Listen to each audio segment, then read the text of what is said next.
Walt ഡിസ്നിയുടെ പ്രൊഡക്ഷനിൽ 2019 പുറത്തിറങ്ങിയ ഒരു musical fantasy സിനിമയാണ് അലാദ്ദീൻ. 1001 രാവുകൾ എന്ന നോവലിലെ അറേബ്യൻ കഥകളിൽ നിന്നുമുള്ള അലാദ്ദീനും അവന്റെ അത്ഭുത വിളക്കിന്റെയും കഥ പറയുന്ന സിനിമയാണ് ഇത്. സിനിമയുടെ തുടക്കത്തിൽ കാണിക്കുന്നത് കപ്പലിൽ സഞ്ചരിച്ചുകൊണ്ടിരിക്കുന്ന 2 കുട്ടികളെയാണ്. അവർ അവരുടെ അടുത്തുകൂടെ പോകുന്ന ആ വലിയ കപ്പലിനെ പറ്റി ഓരോന്നൊക്കെ പറഞ്ഞുകൊണ്ടിരിക്കുകയും നമ്മുടെ ബോട്ടും അതുപോലെ ആയിരുന്നെങ്കിൽ എത്ര നന്നായിരുന്നു എന്നൊക്കെ അവർ തമ്മിൽ പറയുകയും ഇത് കേൾക്കുന്ന അച്ഛൻ അതിന് കാണാനുള്ള ഭംഗി മാത്രമേ ഉള്ളൂ, നമ്മുടെ കപ്പലിന് ഒരുപാട് പ്രത്യേകതകൾ ഉണ്ടെന്നൊക്കെ അയാൾ പറയുകയും ഇത് കേട്ട് അവർ അയാളെ കളിയാക്കുമ്പോൾ നിങ്ങൾക്ക് ഞാനൊരു കഥ പറഞ്ഞു തരാമെന്ന് പറയുന്നു. ഈ കഥ അലാദ്ദീന്റെയും രാജകുമാരിയുടെയും വിളക്കിന്റെയും കഥയാണ് എന്ന് അച്ഛൻ പറഞ്ഞതും വിളക്കിങ്ങനെ എടുത്തു പറയാൻ എന്താണ് കാരണമെന്നൊക്കെ മകൾ ചോദിക്കുമ്പോൾ ഇത് സാധാരണ വിളക്കല്ല, ഇതൊരു മാന്ത്രിക വിളക്കാണെന്ന് അയാൾ പറയുകയും അങ്ങനെ കഥ പറയാൻ തുടങ്ങുകയും ചെയ്യുന്നു. അറേബ്യയിൽ അഗ്രബ എന്ന് പേരുള്ള ഒരു നാടുണ്ടായിരുന്നു. അവിടെ അലാവുദ്ദീൻ എന്ന പേരുള്ള ഒരു യുവാവും അവനോടൊപ്പമുള്ള അബു എന്ന ഒരു കുരങ്ങനും ഉണ്ടായിരുന്നു. അനാഥനായി വളർന്ന അവൻ ചെറിയ മോഷണങ്ങളൊക്കെ നടത്തി പാവങ്ങളെയൊക്കെ സഹായിച്ച് അങ്ങനെ പോയിക്കൊണ്ടിരിക്കുകയായിരുന്നു. എന്നാൽ ഒരു ദിവസം അവിടുത്തെ ചന്തയിലേക്ക് ഒരു പെൺകുട്ടി വരുന്നു. അവിടെ കുട്ടികൾ വിശന്നു നിൽക്കുന്നത് കണ്ട് അവിടെയുള്ള 2 ബന്നെടുത്ത് അവർക്ക് കൊടുക്കുകയും ഇത് കണ്ട കടയുടെ മുതലാളി പൈസ കൊടുക്കാൻ പറയുമ്പോൾ എന്റെ കയ്യിൽ പൈസയൊന്നുമില്ല എന്ന് അവൾ പറയുകയും എങ്കിൽ നിന്റെ കയ്യിലുള്ള ബ്രേസ്ലെറ്റ് എനിക്ക് വേണമെന്ന് പറഞ്ഞ് അത് എടുക്കാൻ നോക്കുകയും ഇതിനിടെ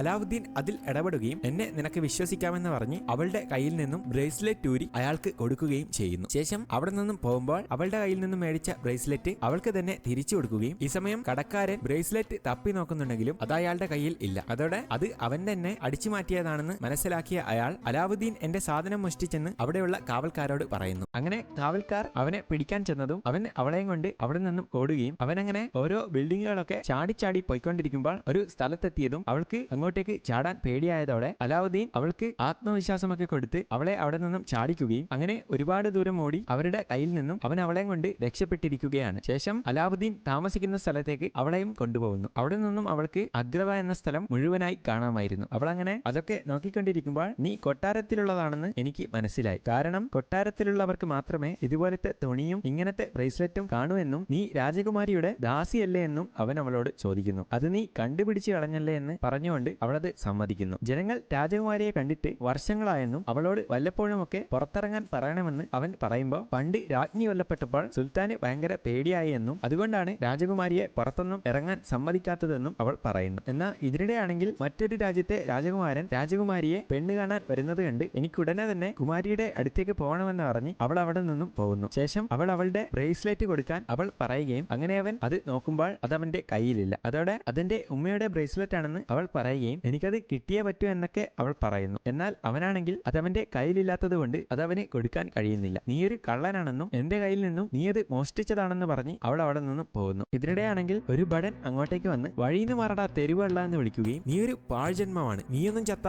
ഒരുത്തനും തിരിഞ്ഞു നോക്കില്ല എന്നൊക്കെ അവനോട് പറയുന്നു. ഇത് കേട്ട് അവൻ വിഷമിച്ച് തിരിച്ചു പോകുന്നു. അവനാണെങ്കിൽ അവനൊരു കള്ളനായതുകൊണ്ടും അവളുടെ ബ്രേസ്ലെറ്റ് തിരിച്ചു കൊടുക്കാൻ പറ്റാത്തത് കൊണ്ടും അവന് വലിയ സങ്കടമാവുന്നു. യഥാർത്ഥത്തിൽ ആ ബ്രേസ്ലെറ്റ് മോഷ്ടിച്ചത് അബു ആയിരുന്നു. ഇതിനിടെ അബു ബ്രേസ്ലെറ്റ് അവന് കൊടുക്കുമ്പോൾ നീ ഇത് മോഷ്ടിക്കരുതായിരുന്നു എന്ന് അലാവുദ്ദീൻ അബുവിനോട് പറയുന്നു. ഇതേ സമയമാണെങ്കിൽ രാജാവിന്റെ വലങ്കൈയായ ജാഫർ ഒരു ഗുഹയിലേക്ക് ആരെങ്കിലും വിടാൻ കാത്തിരിക്കുകയാണ്. എന്നാൽ അയാളുടെ ജോലിക്കാരൻ അയാളോട് നിങ്ങൾ എന്തിനാണ് ഇങ്ങനെ കഷ്ടപ്പെടുന്നതെന്ന് ചോദിക്കുകയും രാജാവ് കഴിഞ്ഞാൽ 2ാം സ്ഥാനം നിങ്ങൾക്കില്ല എന്നൊക്കെ അവൻ ചോദിച്ചുകൊണ്ടിരിക്കുമ്പോൾ 2ാം സ്ഥാനം എന്ന് കേട്ട് ജാഫറിന് ദേഷ്യം വരികയും എനിക്ക് 1ാം സ്ഥാനം തന്നെ വേണമെന്നും എനിക്ക് മുന്നിൽ ആരും ഉണ്ടാവാൻ പാടില്ല എന്ന് പറഞ്ഞ് അവനെ ഒരു കുഴിയിലേക്ക് അങ്ങ് തള്ളിയിടുന്നു. ഇതിനിടെയാണെങ്കിൽ രാജകുമാരൻ കുമാരിയെ പെണ്ണ് കാണാൻ വന്നിരിക്കുകയാണ്. അവിടെ നിന്നും കുമാരിയായി ഇറങ്ങി വരുന്നത് നമ്മൾ മുൻപ് കണ്ടവളാണ്. അവളാണ് യഥാർത്ഥത്തിൽ ആ നാട്ടിലെ ജാസ്മിൻ രാജകുമാരി. അവൾക്ക് ഒരു വളർത്തു കടുവയുമുണ്ട്. എന്നാൽ വന്ന രാജകുമാരൻ അവളോട് സംസാരിക്കാൻ തുടങ്ങുകയും സംസാരത്തിനിടെ അവനൊരു മണ്ടനാണെന്ന് അവൾക്കും രാജാവിനും മനസ്സിലാവുന്നു. അങ്ങനെ അന്ന് രാത്രി ജാഫർ സുൽത്താന്റെ അടുത്തേക്ക് വരികയും കാര്യം പറയാൻ തുടങ്ങുകയും ചെയ്യുന്നു. ഈ രാജകുമാരനെ കൊണ്ട് ജാസ്മിനെ നമ്മൾ വിവാഹം കഴിപ്പിച്ചാൽ അവന്റെ സൈന്യം കൂടെ നമ്മുടെ കൂടെ നിൽക്കുമെന്നും അതുപയോഗിച്ച് നമുക്ക് ശിറബാദ് രാജ്യം ആക്രമിക്കാമെന്നും അവൻ പറയുന്നു. എന്നാൽ നമ്മളുടെ സുഹൃത്ത് രാജ്യമാണ് ശിറബാദ് എന്നും അത് ഒരിക്കലും ആക്രമിക്കേണ്ടതില്ല എന്നും അവൾക്ക് ഇഷ്ടമില്ലെങ്കിൽ ഈ കല്യാണം പോലും വേണ്ട എന്നും സുൽത്താൻ പറയുന്നു. എന്നാൽ ഇതിനിടെ ജാഫർ അവന്റെ കയ്യിലെ മന്ത്രവടി ഉപയോഗിച്ച് അയാളെ നിയന്ത്രിക്കുകയും ശിറബാദ് രാജ്യം ആക്രമിക്കാമെന്ന് സമ്മതിപ്പിക്കുകയും ചെയ്യുന്നു. എന്നാൽ ഇത് കേട്ട് രാജകുമാരി അങ്ങോട്ടേക്ക് വരികയും ശിറബാദ് രാജ്യം ആക്രമിക്കാൻ പാടില്ല എന്ന് പറയുകയും അതെന്റെ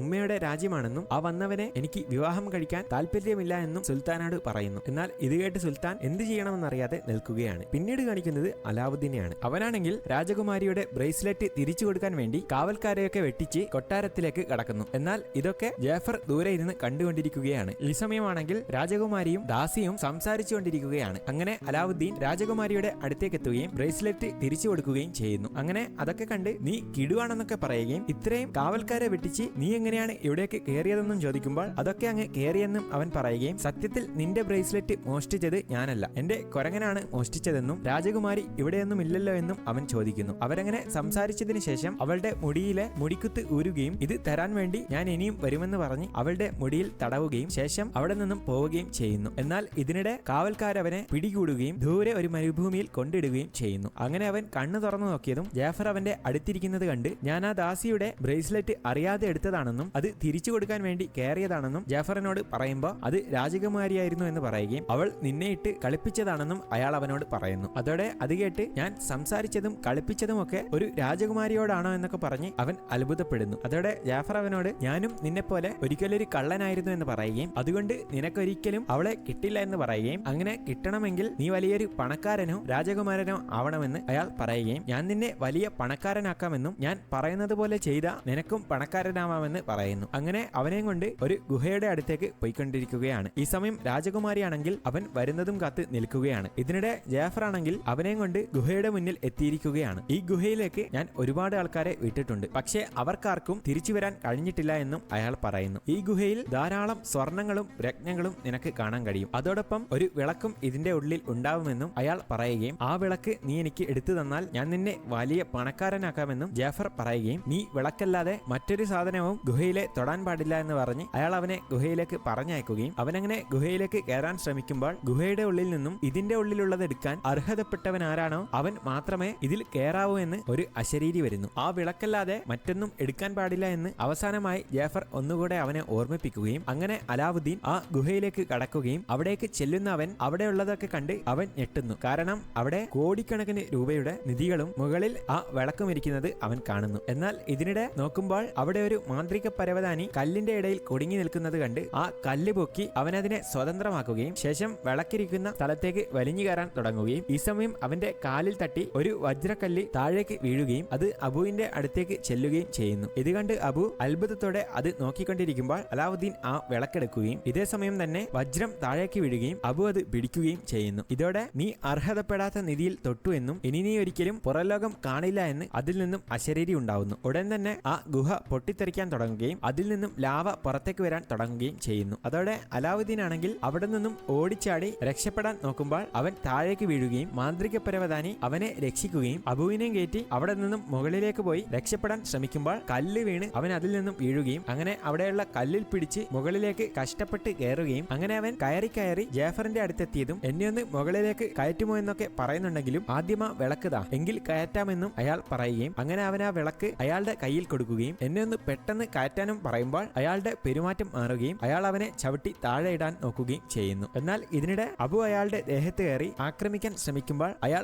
അബുവിനെയും താഴേക്ക് തള്ളിയിടുകയും അങ്ങനെ താഴേക്ക് വീഴുന്ന അവർ രണ്ടുപേരെയും പരവതാനി രക്ഷപ്പെടുത്തുകയും അവരെ ഒരു സ്ഥലത്ത് കൊണ്ടുപോയി ഇറക്കുകയും ചെയ്യുന്നു. ഇതിനിടെ ജാഫർ ആണെങ്കിൽ ആ വിളക്ക് പരിശോധിക്കുമ്പോൾ അത് അവന്റെ കയ്യിൽ ഇല്ലാന്ന് മനസ്സിലാവുകയും അതോടെ ജാഫറിന് ഒരുപാട് ദേഷ്യം വരികയും ചെയ്യുന്നു. അയാളെ ആക്രമിക്കുന്നതിനിടെ അബു അത് അടിച്ചു മാറ്റിയിരുന്നു. അലാവുദ്ദീൻ ആണെങ്കിൽ അവിടെ നിന്ന് എങ്ങനെ പുറത്ത് കിടക്കണമെന്ന് അറിയാത്തത് കൊണ്ട് ഇവിടെ നിന്നും എങ്ങനെയാണ് പുറത്തേക്ക് പോവുക എന്ന് പരവതാനിയോട് ചോദിക്കുകയും പരവതാനി ആ വിളക്ക് ചൂണ്ടിക്കാണിച്ചു കൊടുക്കുകയും ചെയ്യുന്നു. അങ്ങനെ അവൻ ആ വിളക്കെടുത്ത് അതിലെ പൊടിയൊക്കെ ഊതിക്കളയുകയും അത് തുടച്ചുകൊണ്ടിരിക്കുന്നതിനിടെ അതിന്റെ ഉള്ളിൽ നിന്നും ഒരു പുക വരികയും അത് വലിയൊരു ഭൂതമായി അവരുടെ മുന്നിൽ പ്രത്യക്ഷപ്പെടുകയും യജമാനനെ ആജ്ഞാപിച്ചാലുമെന്ന് ഭൂതം പറയുകയും എന്നാൽ ഭൂതം അവിടെയൊക്കെ നോക്കിയിട്ട് യജമാനനെ കാണാത്തത് കൊണ്ട് അലാവുദ്ദീനോട് ഭൂതം യജമാനനെ കണ്ടോ എന്ന് ചോദിക്കുകയും കയ്യിൽ വിളക്കിരിക്കുന്നത് കണ്ട് താങ്കൾ തന്നെയാണ് എന്റെ യജമാനൻ എന്ന് പറഞ്ഞ് ഭൂതം ചെറുതാവുകയും ഞാൻ ഈ കുപ്പിയിൽ കടക്കാൻ തുടങ്ങിയിട്ട് 1000 വർഷമായെന്ന് പറയുകയും ആദ്യമായിട്ടാണ് ഇതുപോലൊരു യജമാനനെ എനിക്ക് കിട്ടുന്നതെന്നും ഭൂതം പറയുന്നു. ശേഷം ഭൂതം അവന്റെ രീതികളെ പറ്റി പറഞ്ഞു കൊടുക്കുകയാണ്. എന്നാൽ ഇതൊന്നും കേട്ട് അലാവുദ്ദീന് ഒന്നും മനസ്സിലാവുന്നില്ല. അങ്ങനെ ഭൂതമാണെങ്കിൽ അവന്റെ ശക്തിയെക്കുറിച്ചും ആഗ്രഹങ്ങൾ സാധിച്ചു കൊടുക്കുന്നതിനെ പറ്റിയൊക്കെ ഒരു പാട്ടിലൂടെ അലാവുദ്ദീന് മനസ്സിലാക്കി കൊടുക്കുകയും അവന്റെ രൂപം മാറ്റുകയും ആഹാരങ്ങൾ കൊടുക്കുകയും ഡാൻസ് കളിക്കുന്നതുമായിട്ടൊക്കെ മന്ത്രശക്തി വെച്ച് ചെയ്ത് കാണിച്ചു കൊടുക്കുന്നു. അതോടെ അലാവുദ്ദീന് ഒരുപാട് സന്തോഷമാവുകയും ഇനി ഇത് എങ്ങനെയാണ് ചെയ്യേണ്ടതെന്ന് അലാവുദ്ദീൻ ചോദിക്കുന്നു. നിനക്കിഷ്ടപ്പെട്ട 3 ആഗ്രഹങ്ങൾ ഞാൻ സാധിച്ചു തരും. അതിന് നീ ചെയ്യേണ്ടത് ആദ്യം വിളക്കിൽ നീ ഉരസണമെന്നും ശേഷം നിന്റെ ആഗ്രഹം എന്താണോ അത് പറയുകയും ചെയ്യണം. എനിക്ക് ആരെക്കൊണ്ടും നിന്നോട് പ്രണയം തോന്നിക്കാൻ കഴിയുകയുമില്ല, മരിച്ചവരെ തിരിച്ചു കൊണ്ടുവരാൻ പറ്റുകയുമില്ല എന്ന് ഭൂതം പറയുകയും ഇതൊഴിച്ച് നിനക്കെന്തും ചോദിക്കാമെന്നും അവൻ പറയുകയും സാധാരണ എന്നെ കിട്ടുന്ന എല്ലാവരും പറയുന്നത് ഒരുപാട് പണവും അധികാരവും വേണമെന്നാണ്. എന്നാൽ ഒരു മനുഷ്യന്റെ ആഗ്രഹം തീരുന്ന രീതിയിലുള്ള പണമോ അധികാരമോ ഈ ഭൂമിയിലില്ല എന്ന് ഭൂതം പറയുകയും അതുകൊണ്ട് നീ അങ്ങനെയുള്ളതൊന്നും എന്നോട് ചോദിച്ചേക്കല്ലേ എന്നും ഭൂതം പറയുകയും നിന്റെ ആദ്യത്തെ ആഗ്രഹം എന്താണെന്നും ഭൂതം ചോദിക്കുമ്പോൾ എനിക്ക് ഇവിടെ നിന്നും പുറത്തെത്തണമെന്ന് അലാവുദ്ദീൻ പറയുകയും അങ്ങനെ ഭൂതം അവനെ പുറത്തെത്തുകയും ചെയ്യുന്നു. അങ്ങനെ അവൻ പുറത്തെത്തിയതും നിന്നെ ഈ രൂപത്തിൽ ഞാൻ അഗ്രബയിലേക്ക് കൊണ്ടുപോയാൽ അത് പ്രശ്നമാണെന്ന് അലാവുദ്ദീൻ പറഞ്ഞതും ഭൂതം മനുഷ്യന്റെ രൂപത്തിലേക്ക് മാറുന്നു. എനിക്ക് എന്താഗ്രഹവും നീ സാധിച്ചു തരും. അപ്പോ നിന്റെ ആഗ്രഹം എന്താണെന്ന് അലാവുദ്ദീൻ അവനോട് ചോദിക്കുകയും ഞാനെന്നും ബന്ധനസ്ഥനാണെന്നും എന്നെ ആരെങ്കിലും സ്വതന്ത്രമാക്കണമെന്നാണ് എന്റെ ആഗ്രഹമെന്ന് ഭൂതം അവനോട് പറയുന്നു. അങ്ങനെ അവർ അവിടെ വെച്ച് ഒരുപാട് സംസാരിക്കുകയും അവർ തമ്മിൽ നല്ല കൂട്ടുകാരാവുകയും ചെയ്യുന്നു. നിന്റെ ഒരാഗ്രഹം നീ സാധിച്ചു കഴിഞ്ഞു എന്നും ഇനി ബാക്കിയുള്ള രണ്ടാഗ്രഹം എന്താണെന്ന് എന്നോട് പറഞ്ഞാൽ മതിയെന്നും ഭൂതം പറയുന്നു. അതോടെ അലാവുദ്ദീൻ എനിക്കൊരു രാജകുമാരിയെ ഇഷ്ടമാണെന്ന് പറയുകയും പക്ഷെ എന്നെ കൊണ്ട് അവളെ കല്യാണം കഴിക്കാൻ പറ്റില്ല എന്നൊക്കെ അവൻ പറയുകയും പെട്ടെന്ന് എന്തോ ഓർത്ത് എന്നെ ഒരു രാജകുമാരനാക്കാൻ അവൻ പറയുകയും അത് കേട്ട ഭൂതം നീ പറയുന്നതിൽ പൂർണ്ണത വേണമെന്ന് പറയുകയും അല്ലെങ്കിൽ ഇതുപോലെ ആവുമെന്ന് പറഞ്ഞ് ഒരു രാജകുമാരനെ അവിടെ ഉണ്ടാക്കി കൊടുക്കുകയും ഉടൻ ആ രാജകുമാരൻ അവിടെ നിന്നുകൊണ്ട് എന്റെ കൊട്ടാരം കണ്ടോ എന്ന് വിളിച്ച് ചോദിച്ചുകൊണ്ടിരിക്കുകയാണ്. അതോടെ അവൻ അവളെ വിവാഹം കഴിക്കാൻ വേണ്ടി എന്തെല്ലാമാണോ വേണ്ടത് അതുമായി എനിക്ക് അവളുടെ കൊട്ടാരത്തിലേക്ക് പോകണമെന്ന് അവൻ പറയുന്നു. അങ്ങനെ ഭൂതം അവന്റെ കോലം ആകെ മാറ്റുകയും അവനെ ഒരു രാജകുമാരനാക്കുകയും ചെയ്യുന്നു. എന്നിട്ട് അവന്റെ രൂപം കണ്ണാടിയിലൂടെ കാണിച്ചു കൊടുക്കുകയും നീയാണ് അലി രാജകുമാരൻ എന്നും ഭൂതം അവനോട് പറയുന്നു. എന്നാൽ ഞാൻ ഏത് രാജ്യത്തുള്ളതാണെന്നൊക്കെ അലാവുദ്ദീൻ ചോദിക്കുന്നു. അത് കേട്ട് ഭൂതം ഒന്ന് കുഴയുകയും അബാവെ എന്ന സ്ഥലത്തുള്ളതാണെന്നൊക്കെ പറയുകയും അങ്ങനെ ഒരു സ്ഥലത്തെക്കുറിച്ച് ഞാൻ കേട്ടിട്ടില്ലല്ലോ എന്നൊക്കെ അലാവുദ്ദീൻ പറയുമ്പോൾ അതൊരു അറിയപ്പെട്ട സ്ഥലമാണെന്നൊക്കെ പറഞ്ഞ് ജീനി വിഷയം മാറ്റുകയും ഇനി നമുക്ക് ആളുകളുമായി കൊട്ടാരത്തിലേക്ക് പോകാമെന്ന് പറഞ്ഞ് ആളുകളെ ഒരുക്കുകയും ഈ സമയം അഗ്രബയിലെ ആളുകൾ നോക്കുമ്പോൾ അവിടുത്തെ സാധനങ്ങൾക്കൊക്കെ കുലുക്കം സംഭവിക്കുന്നുണ്ട്. എന്താണ് അവിടെ സംഭവിക്കുന്നതെന്ന് ആർക്കും മനസ്സിലാവുന്നില്ല. ഇതിനിടെ കുമാരിയും രാജാവും ഒക്കെ നോക്കുമ്പോൾ രാജകുമാരിയെ പെണ്ണ് കാണാൻ വേണ്ടി മറ്റൊരു രാജ്യത്തുള്ള അലി രാജകുമാരൻ വരികയാണ്. ഇവിടെ അലാവുദ്ദീന്റെ എൻട്രി വളരെ മനോഹരമായാണ് കാണിക്കുന്നത്. ഒരു പാട്ടോടുകൂടിയാണ് അലി രാജകുമാരൻ വന്നുകൊണ്ടിരിക്കുന്നത്. ഭൂതം പാട്ട് പാടുകയും കൂടെയുള്ളവർ ഡാൻസ് കളിക്കുകയും ചെയ്യുന്നുണ്ട്. ജനങ്ങളെല്ലാവരും അലിയെ നോക്കി ആർപ്പ് വിളിക്കുകയൊക്കെ ചെയ്യുമ്പോൾ അലിക്ക് വലിയ സന്തോഷം തോന്നുന്നു. അവന് രാജകുമാരന്റെ വേഷമായതുകൊണ്ട് അവിടെയുള്ളവരാരും അവനെ തിരിച്ചറിയുന്നില്ല. അവന്റെ എൻട്രി ഒക്കെ കണ്ട് രാജകുമാരിയുടെ ദാസിക്ക് ഒരുപാട് ഇഷ്ടമാവുകയും ഇതിനിടെ അലി അവന്റെ കയ്യിലുള്ള സ്വർണ്ണ നാണയങ്ങൾ അവിടെയുള്ളവർക്കൊക്കെ എറിഞ്ഞുകൊടുക്കുകയും അങ്ങനെ കൊട്ടാരത്തിന്റെ മുന്നിലെത്തിയതും നിങ്ങൾ സമ്മതിച്ചെങ്കിൽ മാത്രമേ ഇനി ഞങ്ങൾ മുന്നോട്ട് വരികയുള്ളൂ എന്ന് ഭൂതം സുൽത്താനോട് പറഞ്ഞതും സുൽത്താൻ അതിന് സമ്മതിക്കുകയും അവർ ഡാൻസും പാട്ടുമായി കൊട്ടാരത്തിലേക്ക് കയറുകയും ചെയ്യുന്നു. അങ്ങനെ കൊട്ടാരത്തിലെത്തിയതും അലിക്കാണെങ്കിൽ രാജാവിനോട് എങ്ങനെ പെരുമാറണമെന്നും കൊട്ടാരത്തിൽ എങ്ങനെ നിൽക്കണമെന്നും അറിയാത്തത് കൊണ്ട് അവനോടെ സംസാരിക്കുമ്പോൾ ഒരുപാട് അബദ്ധങ്ങൾ പറ്റുകയും കോമഡി ആവുകയും ഒടുവിൽ രാജകുമാരി അവിടെ നിന്നും ഉള്ളിലേക്ക് കയറി പോവുകയും അങ്ങനെ അവിടത്തെ സംസാരമൊക്കെ കഴിഞ്ഞതും 10,000 വർഷങ്ങൾക്കിടയിൽ ഞാൻ ഇതുവരെ ഇത്രയും നാണം കെട്ടിട്ടില്ല എന്നും ഇതിലും നല്ലത് ഞാൻ ആ വിളക്കിൽ കടക്കുന്നതായിരുന്നു എന്നും ഭൂതം അവനോട് പറയുന്നു. അങ്ങനെ അന്ന് രാത്രിയായതും ജേഫർ അവന്റെ അടുത്തേക്ക് വരികയും എനിക്ക് കുമാരനുമായി എനിക്കൊന്ന് ഒറ്റക്ക് സംസാരിക്കണമെന്ന് പറയുകയും ശേഷം നീ ആരാണെന്ന് എനിക്ക് നന്നായിട്ട് അറിയാമെന്ന് ജേഫർ അവനോട് പറയുകയും അവരങ്ങനെ സംസാരിച്ചുകൊണ്ടിരിക്കുമ്പോൾ ജേഫർ അവനെ മന്ത്രവടി ഉപയോഗിച്ച് നിയന്ത്രിക്കാൻ ശ്രമിക്കുമെങ്കിലും ഭൂതം അതിൽ നിന്നും അവനെ രക്ഷിച്ചു കൊണ്ടുപോകുന്നു. അങ്ങനെ അന്ന് രാത്രി വലിയ ആഘോഷങ്ങളൊക്കെ നടന്നുകൊണ്ടിരിക്കുമ്പോൾ അവളുടെ അടുത്തേക്ക് ചെന്ന് അവളോട് കൂടുതൽ അടുക്കാൻ ജീനി അവനോട് പറയുകയും അങ്ങനെ അവൻ സംസാരിക്കാനൊക്കെ പോകുന്നുണ്ടെങ്കിലും അവൻ അവളോട് സംസാരിക്കാൻ കഴിയുന്നില്ല. അതോടെ ഭൂതം അവളോട് ചെന്ന് സംസാരിക്കാൻ വീണ്ടും പറയുമ്പോൾ ഞാൻ എന്താണ് പറയേണ്ടത് എന്ന് അലാവുദ്ദീൻ പറയുകയും എനിക്കാകെ അറിയുന്നത് കെട്ടിടത്തിന്റെ മുകളിലൂടെ ചാടുന്നതിനെ പറ്റിയും എങ്ങനെ മോഷ്ടിക്കാമെന്നും അലാവുദ്ദീൻ പറയുകയും മറ്റൊന്നും എനിക്കറിയില്ല എന്നും അവൻ പറയുന്നു. എന്നാൽ ജീനി അവൻ പോവാതെ നിൽക്കുന്നത് കണ്ട് അവന്റെ ശക്തി ഉപയോഗിച്ച് അവനെ അവളുടെ അടുത്തേക്ക് നീക്കുന്നു. അങ്ങനെ അവൻ വീണ്ടും സംസാരിക്കാൻ ശ്രമിക്കുന്നുണ്ടെങ്കിലും അവനെ കൊണ്ട് അതിന് കഴിയാത്തത് കണ്ട് ജാസ്മിൻ അവിടെ നിന്നും ഒഴിഞ്ഞു മാറുന്നു. എന്നാൽ ഈ സമയമാണെങ്കിൽ അവിടെ ഡാൻസ് നടക്കാൻ പോവുകയാണ്. അവനാണെങ്കിൽ എനിക്ക് ഡാൻസ് അറിയില്ല എന്നൊക്കെ ജീനിയോട് പറയുമെങ്കിലും അതൊക്കെ ഞാൻ ശരിയാക്കിക്കൊള്ളാമെന്ന് ജീനി പറയുന്നു. അങ്ങനെ പാട്ട് തുടങ്ങിയതും ആ പാട്ടിനൊത്ത് ജീനി അവനെ നിയന്ത്രിക്കുകയും എല്ലാവരെയും പോലെ മനോഹരമായി അവൻ ഡാൻസ് കളിക്കുകയും അങ്ങനെ ഗ്രൂപ്പ് ഡാൻസ് കഴിഞ്ഞതും അവൻ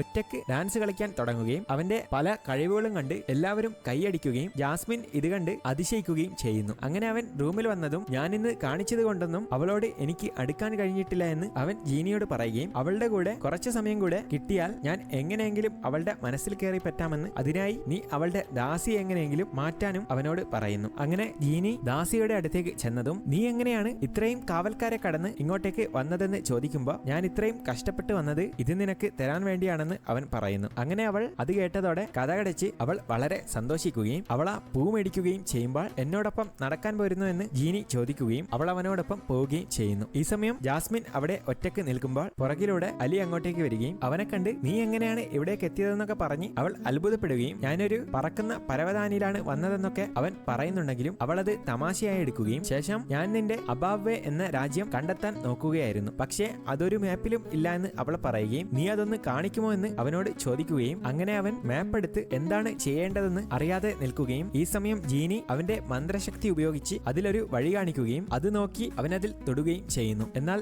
ജാസ്മിൻ നോക്കുമ്പോൾ അതിൽ അബാവ എന്ന രാജ്യം കണ്ട് ഞാൻ ഇതുവരെ നോക്കിയിട്ടും ഇത് കണ്ടില്ലല്ലോ എന്നൊക്കെ പറഞ്ഞുകൊണ്ടിരിക്കുമ്പോ ഈ മാപ്പൊന്നും നോക്കിയിട്ട് ഒരു കാര്യവുമില്ല എന്ന് അവൻ പറയുമ്പോ ഞാൻ ഈ ലോകത്തെ കാണുന്നത് മാപ്പിലൂടെയും ബുക്കിലൂടെയും ഒക്കെയാണെന്ന് അവൾ പറയുന്നു. അതോടെ നിനക്ക് ഈ ലോകം കാണാൻ ആഗ്രഹമുണ്ടോ എന്ന് അവൻ അവളോട് ചോദിക്കുമെങ്കിലും എല്ലാ സ്ഥലത്തും കാവൽക്കാരാണെന്നും എനിക്ക് അവരെ വെട്ടിച്ച് പുറത്തേക്ക് കടക്കാൻ കഴിയില്ലെന്നും അവൾ പറയുമ്പോൾ അലി താഴേക്ക് എടുത്തു ചാടുകയും അതുകണ്ട് ജാസ്മിൻ പേടിക്കുകയും അല്പസമയത്തിനുള്ളിൽ മാന്ത്രിക പരവതാനിയിൽ അലി പൊങ്ങി വരികയും അത് കണ്ട് അവൾ അത്ഭുതപ്പെട്ട് നിൽക്കുകയും ചെയ്യുമ്പോൾ അലി അവൾക്ക് കൈ കൊടുക്കുകയും അവളെ അതിലേക്ക് ക്ഷണിക്കുകയും ചെയ്യുന്നു. അതോടെ അവൻ അവളെയും കൊണ്ട് ആഗ്രബ നഗരത്തിന്റെ മുകളിലൂടെ ആസ്വദിച്ച് പറന്നു പോയിക്കൊണ്ടിരിക്കുകയാണ്. ഇവിടെയാണെങ്കിൽ മനോഹരമായ ഒരു പാട്ടാണ്, കൂടെ മനസ്സിന് കുളിരി നൽകുന്ന വിഷ്വൽസുമാണ് ചിത്രീകരിച്ചിരിക്കുന്നത്. അങ്ങനെ പാട്ട് കഴിയുന്നത് വരെ അവർ അങ്ങനെ ചുറ്റിക്കറങ്ങുകയും ഒടുവിൽ അഗ്രബയിലെ സാധാരണക്കാരുടെ ആഘോഷങ്ങൾ നടക്കുന്ന സ്ഥലത്തേക്കെത്തി അവിടെ ഇരുന്ന് കണ്ടുകൊണ്ടിരിക്കുകയാണ്. അങ്ങനെ അവൾ അത് കണ്ടതും നീ ഇതുവരെ എന്നെ കാണിച്ചതിൽ ഏറ്റവും മനോഹരമായ സ്ഥലം ഇതാണെന്ന് അവൾ പറയുകയും ഇതുപോലെയുള്ള സാധാരണക്കാരനെ അറിയാൻ കഴിയുന്ന ഒരു രാജകുമാരി ആവാനാണ് എന്റെ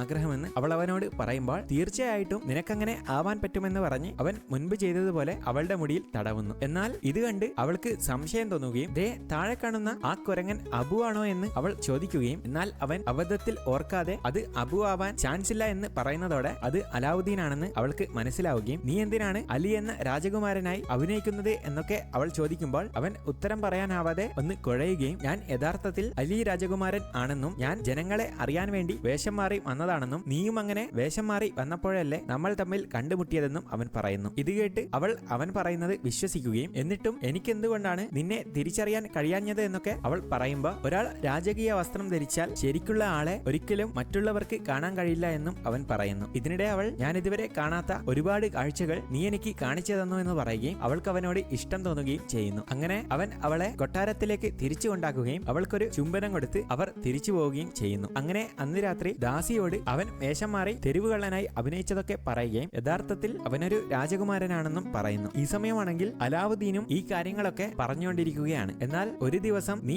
സത്യങ്ങളൊക്കെ തുറന്നു പറയേണ്ടി വരുമെന്ന് ഭൂതം അവനോട് പറയുന്നു. അങ്ങനെ പിറ്റേന്ന് രാവിലെ അവൻ കൊട്ടാരത്തിലൂടെ നടന്നു വരുന്നതിനിടെ മുൻപ് പിടിച്ച അതേ സ്ഥലത്ത് വെച്ച് ജാഫറിന്റെ കാവൽക്കാർ അവനെ പിടിക്കുകയും അവനെ തള്ളിയിടാൻ പറ്റുന്ന ഒരു സ്ഥലത്ത് ഇരുത്തുകയും അങ്ങനെ ജാഫർ ആണെങ്കിൽ ആ മാന്ത്രിക വിളക്ക് എവിടെയാണെന്ന് ചോദിക്കുകയും ചെയ്യുന്നു. പറഞ്ഞില്ലെങ്കിൽ നിന്നെ ഞാൻ എന്തായാലും കൊല്ലുമെന്ന് അയാൾ പറയുമ്പോൾ അവൻ ഒന്നും അറിയാത്തതുപോലെ അഭിനയിക്കുകയും ഞാൻ അലി രാജകുമാരനാണെന്ന് പറയുകയും ചെയ്യുന്നു. എന്നാൽ ഈ സമയം അബു ആ വിളക്കെടുത്ത് പരവതാനിയെ വിളിച്ച് അവിടെ നിന്നും പോവുകയും ചെയ്യുന്നു. ഇതിനിടെ ജാഫർ അവനോട് എത്ര തവണ ചോദിച്ചിട്ടും അവൻ പറയാത്തതിനാൽ അയാൾ അവനെ വെള്ളത്തിലേക്ക് തള്ളിയിടുന്നു. അവനാണെങ്കിൽ വെള്ളത്തിലേക്ക് മുങ്ങിപ്പോവുകയും കൈകൾ കെട്ടിയിട്ടിരിക്കുന്നത് കൊണ്ട് അവനാണെങ്കിൽ ഒന്നും ചെയ്യാനും പറ്റുന്നില്ല. വീഡിയോയുടെ കോപ്പിറൈറ്റ് ഇഷ്യൂസ് കാരണം 2 പാർട്ടായിട്ടാണ് വീഡിയോ ഇറക്കുന്നത്. ആദ്യ പാർട്ട് ഇവിടെ അവസാനിച്ചിരിക്കുന്നു. രണ്ടാമത്തെ പാർട്ടുമായി ഉടൻ കാണാമെന്ന പ്രതീക്ഷയിൽ ബൈ ഫ്രം ആർ എൻ.